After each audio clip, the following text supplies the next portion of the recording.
incompetence was their fault. With a growl, I stretched my aching limbs, then settled in to try again. A bead of sweat trickled down my neck. "Shh!" came a low voice behind me. "Is she gone?" I whirled.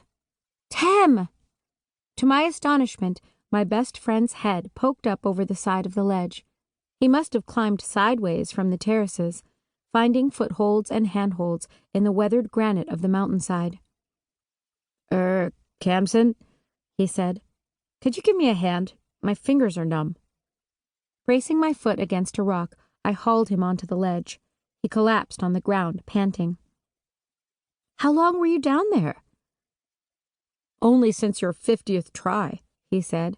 I tried to punch him, but he rolled away laughing. His handsome face was flushed with cold, and his hair, which usually hung low over his forehead, obscuring half his features, stuck out every which way. I couldn't help laughing too. I had never been happier to see him in my life. "You look like a rooster," I said. He blushed, running his hands through his hair so it would curtain his face again. "You'd better hurry," I said, glancing over my shoulder. The clouds were advancing up the slope, sweeping over us in lacy bands. Cheery had vanished, as had her hut. "This weather won't hold." He gazed at me, uncomprehendingly. "What are you talking about?" "You know what. You have to help me with these eggs." "I can't." His face went white. "Cheery will know." "She won't. She won't even know you were here." He glanced from me to the eggs, then back at me again. "But she'll never believe." I grabbed his shoulder. "It doesn't matter if she believes it or not. It just has to happen, so I can get out of here. Please, Tem, I'm going crazy." He glanced from me to the eggs. I could see him weighing his fear of Cheery against his desire to help me. "All right," he said finally. "But Cheery can't know I can do this. Or my father." I nodded. Tem's father worked for my own father, as his head herdsman. He was a dour, sharp-tempered man who was gentler with a misbehaving yak than he was with his son. Tem was supposed to follow in his footsteps, and his father wouldn't be pleased to learn that his true talent lay in shamanism, not husbandry. Tem took the talisman, winding the beads around his fingers, and began to chant. He seemed to change in that moment. Something in his bearing and demeanor shifted slightly, and he became almost a stranger. I shivered. I had watched Tem work spells before. He often helped me practice, in secret, but I had never entirely grown used to it.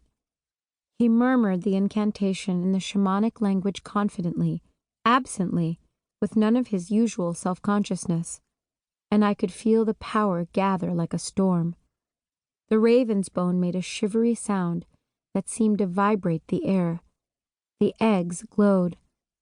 The glow turned to flickering, like sunlight through branches.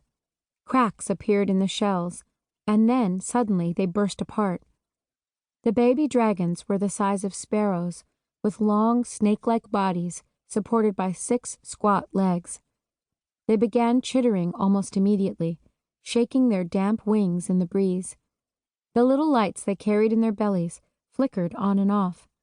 These were thin and colorless when the dragons were young. As they aged, they would gradually darken and take on color, commonly in iridescent blue or green. "Stand back," Tem said. He murmured again to the largest dragon, which let out a questioning chirp. As one, the dragons spread their wings and took flight. They swirled around us in a tumult of wind and feathery scales, making me shriek and laugh. Then they zoomed away like a glittering arrow, their lights bouncing through the clouds. "Where are they going?" I said. "I sent them to Cheery." I doubled over with laughter, imagining Cheery's reaction when the baby dragon swarmed her hut, hungry for milk and teething on her furniture. "Why aren't you here in my place?" I said, shaking my head.